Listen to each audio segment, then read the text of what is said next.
محمد الغندور، والمدرسة بتاعت الكوتشنج بتاعتي اسمها Integral Consciousness Coaching، أو بعمل إرشاد نفسي بطريقة الوعي التكاملي. يعني إيه وعي تكاملي؟ يعني بحاول أرفع الوعي عند العملاء بتوعي في شغلي كله طريقة تكاملية عن المدارس المختلفة الفكرية اللي بتأثر على سلوك الإنسان، زي مدارس علم النفس، السبيريتشواليتي والروحانيات، الفلسفة، النيوروساينس وعلوم المخ والأعصاب، الابيجينيتكس بتاعت الجسم، وصلة الروح بالنفس بالجسد، بنيورو لينغويستيك بروجرامينج، مدرسة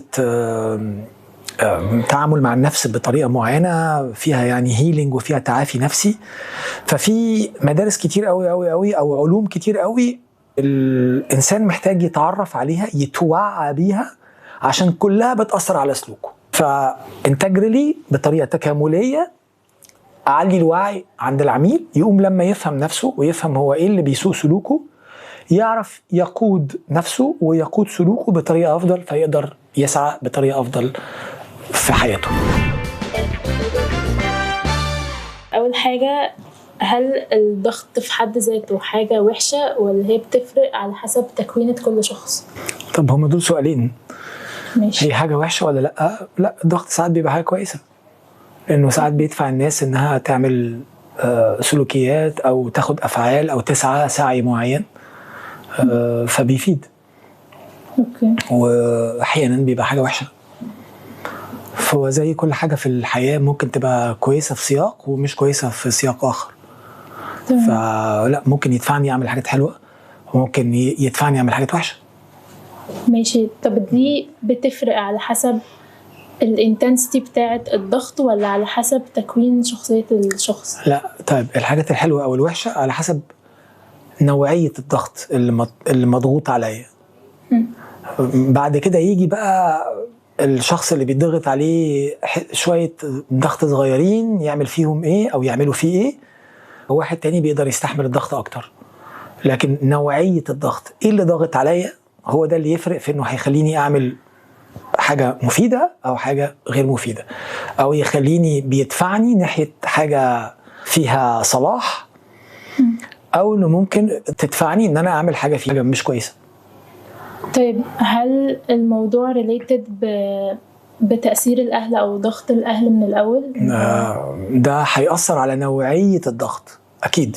يعني لو أنا مثلا أهلي بيقارنوني بأخويا، أنا طول النهار حاسس إن أنا I'm not good enough، ده مؤلم. أنا مش كويس كفاية عشان يرضوا عني، دايما شايفين أخويا أفضل مني، أشطر مني، أنجح مني، أو أحلى مني، أو بيسمع كلام أكتر مني، أو شاطر في الرياضة أكتر مني، في أي حاجة. فده بيجيب لي ألم، فالألم ده بيضغط عليا away from it، يعني بيضغط عليا إني أهرب منه، ما أقعدش معاه، مش عايزه، فبيخليني عايز أجري منه. هو ده نوعية الضغط. فأنا عايز أجري منه بقى. النهاردة هعمل إيه؟ ممكن إن أنا أروح أذاكر عشان أبقى زيه، فده يبقى كويس. أجتهد في المذاكرة، في الرياضة، في شغلي، أيا كان إيه نوعية المقارنة اللي بيقارنوني بيها، فده يدفعني إلى التقدم وإن أنا أبقى شخص أفضل. وممكن إن أنا أروح عشان أهرب من الضغط ده أو أسوأ صورته، مش أحسن صورتي. يبقى كل تركيزي على إن أنا شفته أخويا عمل إيه، شفتي ده اللي أنت بتقولي عليه كذا، ألبسه مشاكل، أعمل مصايب وألبسها له.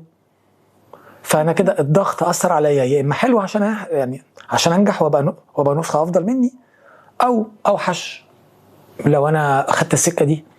فأنتوا بتتكلموا عن البرسبكتيفز فهي it's all about perspective. على حسب كل شخص هيتعامل معاه، على حسب كل شخص هيتعامل معاه إزاي. وفي واحد ممكن يرياكت مع الموضوع ده، إن أنا في نفس المثال بتاعنا إنه مقارنتي بأخويا، وفي واحد جلده تخين ما يفرقش معاه، بتحبه حبه خلاص، اشبعوا بيه.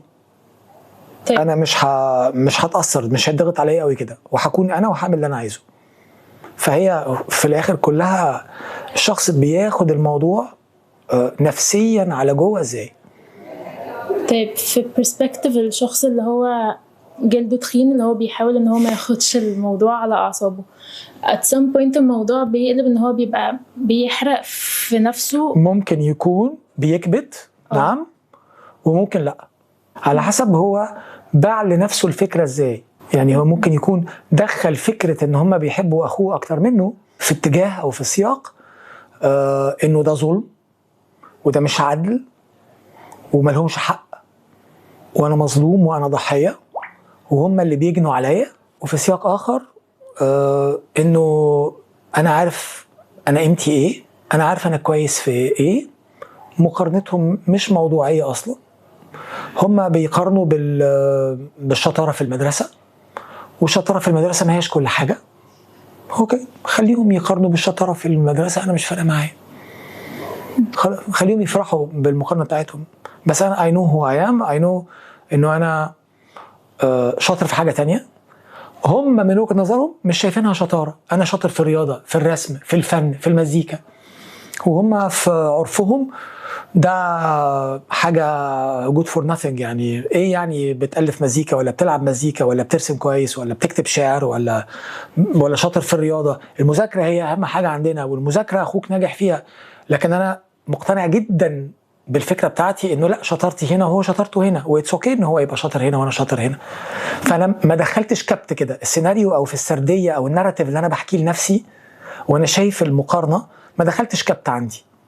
الفكرة نفسها مش مطلعني ضحية، أنا عندي وعي مستوعب إنه دي وجهة نظرهم، هم شايفين كده وأنا مش فارق معايا. لا، أنا شاطر في المزيكا، في الشعر، في الرسم، في حاجة تانية فنية أو في الرياضة، والمذاكرة مش فارقة معايا. اللي هم عمالين يقارنوني بيها صوت، فهنا مش هيبقى فيه كبت في السياق ده. على حسب الشخص هيدخل الموضوع على جوه إزاي، بأنهي برسبكتيف. طيب الناس اللي بتخسر نفسها في اللوب بتاعة البريشر، اللي هم تحس ان هو نسيوا اصلا هم كانوا بيعملوا كل ده ليه من الاول، اوكي، او ان هم لما بيوصلوا حتى اللي هم عايزينه مش بيتبسطوا بيه. تاني برضو برسبكتيفز. انا ممكن اكون مشيت في سكة ان انا اسوق صورة اخويا وبعدين اتدمر وبقى مدمن مخدرات. طبعا انا بخترع قصص يعني بنشوفها في شغلنا يعني.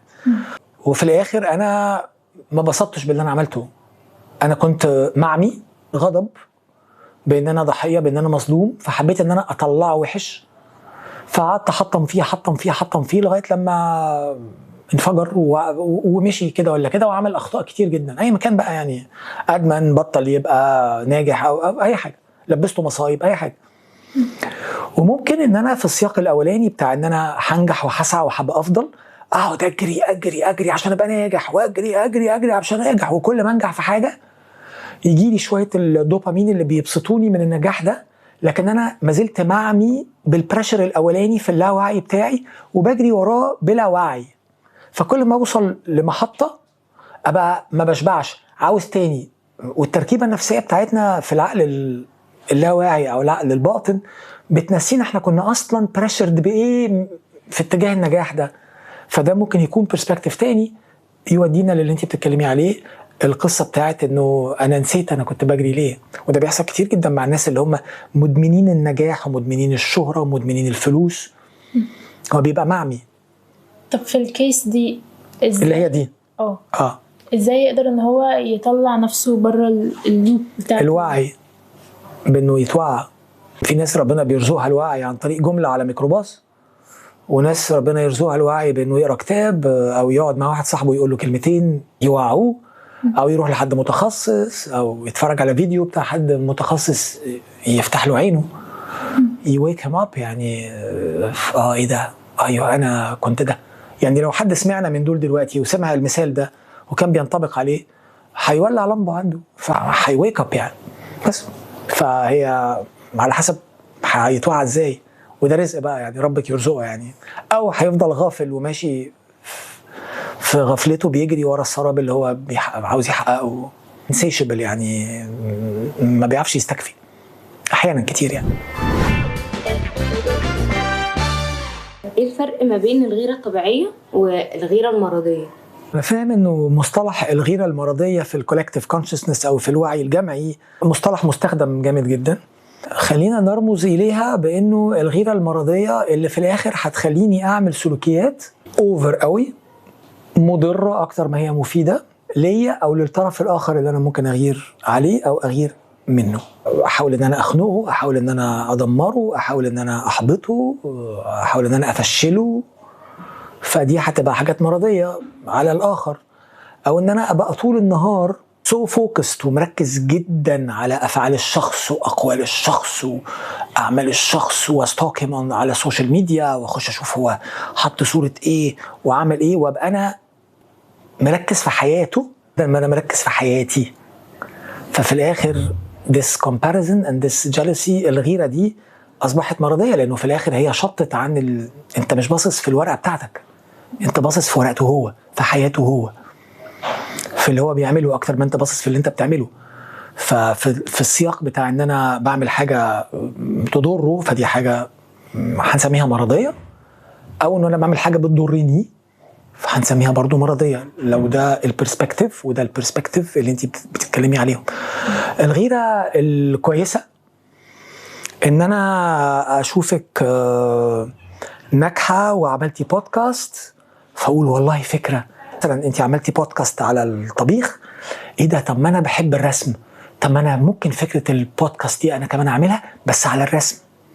يقوم this type of comparison او jealousy في السياق ده، في الكونتكست ده، خلتني اعمل انا حاجه، ادتني فكره، خلتني اسعى، خلتني ابذل مجهود، خلتني انجح في سياق تاني، من غير ولا ان انا اضرك، ولا ان انا عايز ابقى احسن منك، ولا ان انا عايز ابقى احسن في البروفيشناليزم بتاعي اكتر منك. لو انا بلعب رياضه ولقيت زميلي في الملعب بيتمرن كتير وبقى ناجح، ده يخليني انا كمان غيران، فعايز انا كمان ابقى ناجح فاتمرن اكتر. في التنس مثلا نادال ومثلا فيدرير، لو تعرفوهم، يمكن ما اعرفش بقى الجيل بتاعك ولا لا.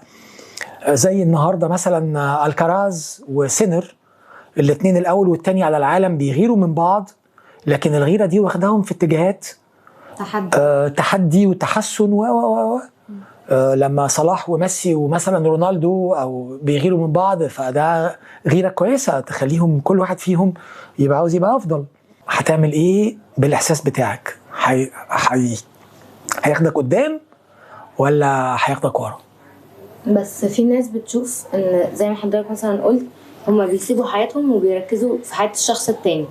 في ناس بتشوفها ان هو حب او اهتمام، اللي هو هما مش بيسيبوا حياتهم توتالي حياتهم، بس مثلا اللي هو لا بيركزوا مثلا اللي هو مين بقى عمل لمين فولو، دي جت عندك امتى او ايا كان. ففي ناس بتشوفها ان هي طبيعيه وبتبقى مركزه في حياتها عادي. اوكي، مفهوم الحب بما ان احنا ذكرتي الموضوع مغلوط جدا جدا في الوعي الجمعي، مرتبط بالافلام والمسلسلات وبالمفهوم يعني ايه بحبه يا بابا وبحبها يا ماما. الكلام ده كله مفهوم يعني بدون الخوض في التفاصيل دلوقتي عشان ما هوش موضوعنا خالص، لكن هي كلها تعلق اكتر منه حب. المسمى بتاعه اللي بيحصل اللي احنا بنسميه حب ده ما هو الا تعلق. دي قصه كبيره ومش موضوعنا دلوقتي. انما لو انا مرتبط بحد عاطفيا، اوكي، مش هسميه بقى مسمى ولا متعلق ولا بحب، ماشي، هناخدها كده على عنوان تاني كده، هنسميه ايه؟ مرتبط عاطفيا، يعني مركز عاطفيا، علشان برضو ايه نبعد عن التايتلز. اوكي، لو انا مركز عاطفيا وقاعد طول النهار مركز في حياة الشخص التاني لدرجة بقى انه مين عمل لها فولو ومين عمل له فولو فده كله جاي من خوف. انا خايف منها انها تسيبني او تتعلق بحد تاني او ترتبط عاطفيا تاني بحد يزغلل عينيها، او لو انا واحدة انا خايفة انه لما هي تعمل له فولو تاخده مني. فهي في الاصل في الروتس ده about insecurities، والانسكيورتيز هي اللي جايبه اللي انا بسميه تعلق، اللي انا دلوقتي عشان ما اخشش في الموال ده بسميه مهتم عاطفيا. اوكي، لكن ما فيش حاجه اسمها كده، لكن ماشي هنسميه كده دلوقتي، انه وجود الشخص ده في حياتي بيأمنني.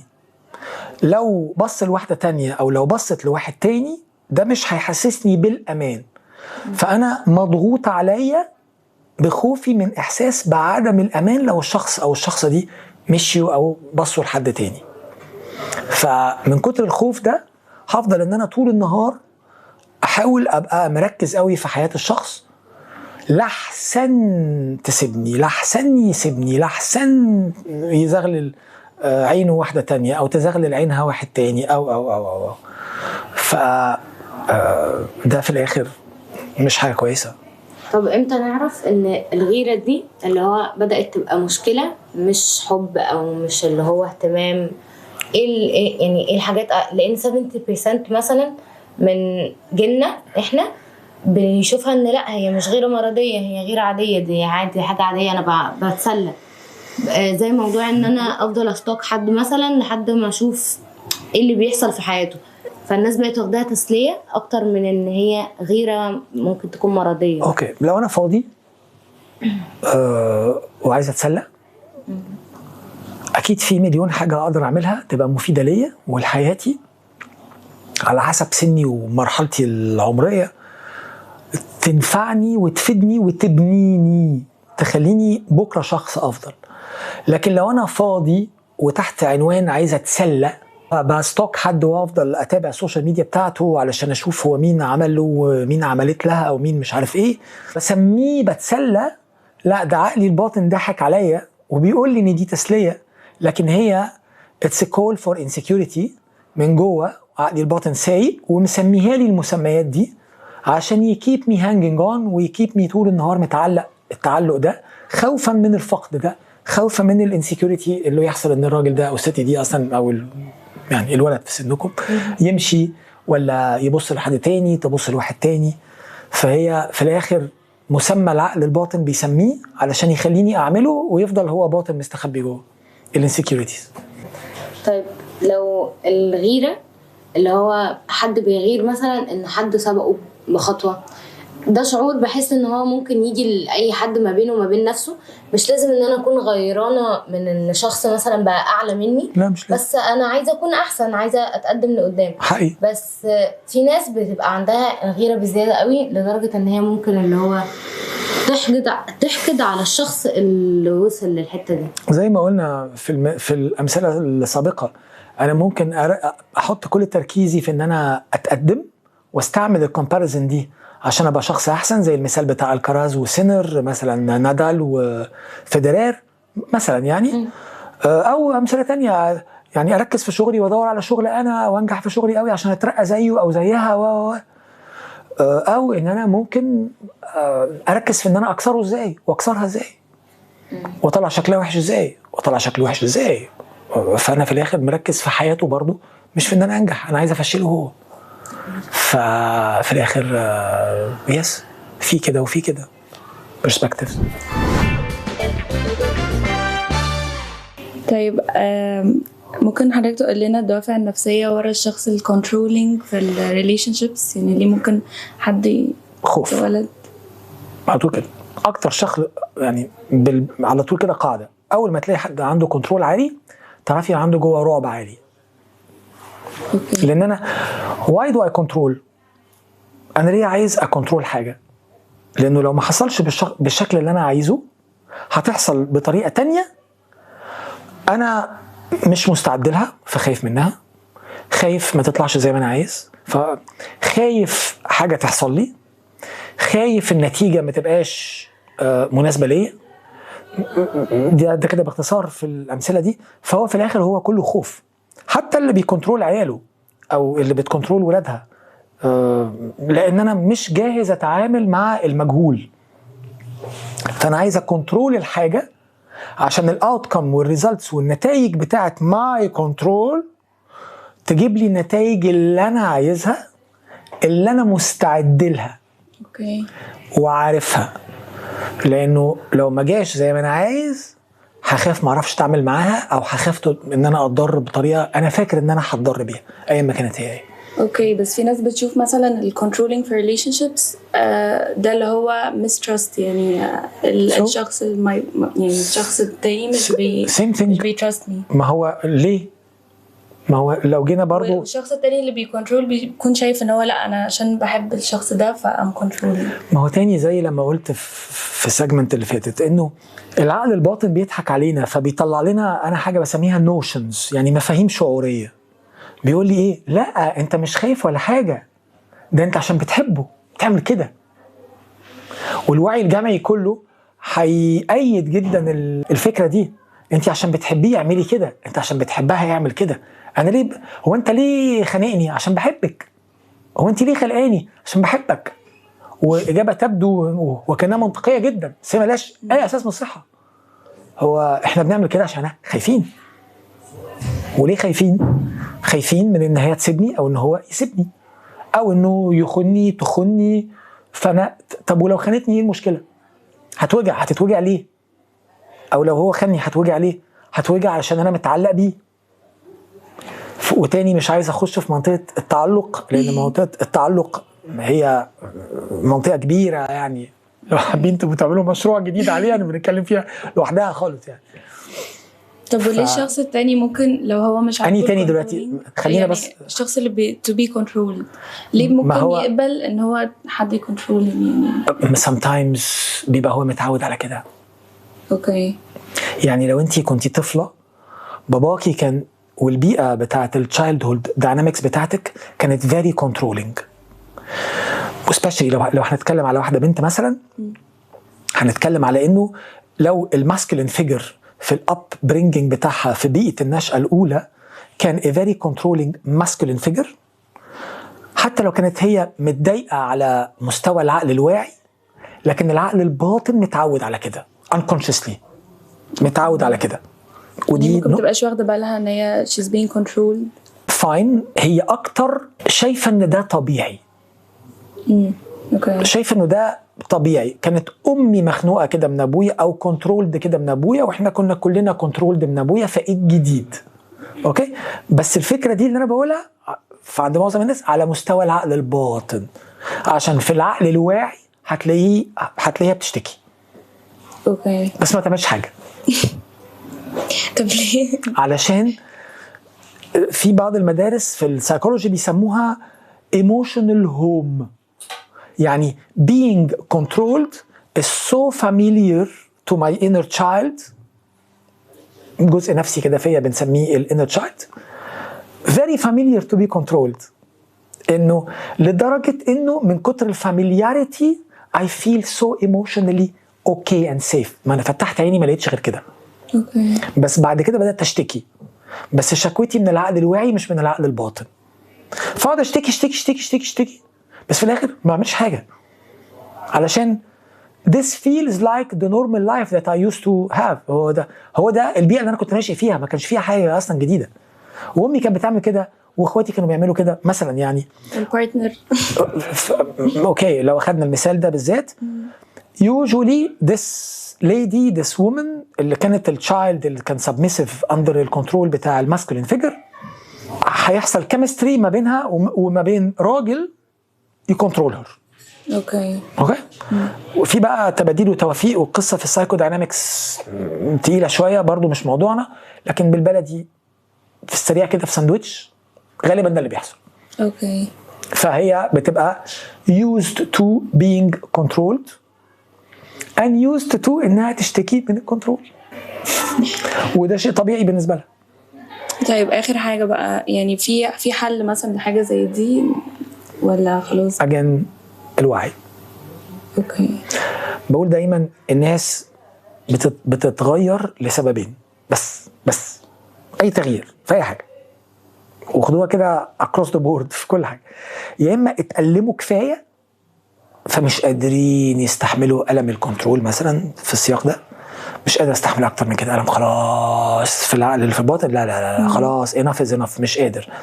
اتألموا enough كفايه او اتعلموا كفايه اتنوروا كفايه لدرجه ان هم يتغيروا. لا ايه ده طلع فعلا ماي ايموشنال هوم. ايه ده طلع فعلا انا مخنوقه بس انا مش واخده بالي، عمال بشتكي وانفس لصاحبتي نروح نشرب كوبايه شاي واقعد اشتكي لها وبعدين اروح اخد كنترول برضو عادي جدا. هو انا بعمل يا اما اتعلموا كفايه يا اما اتألموا كفايه.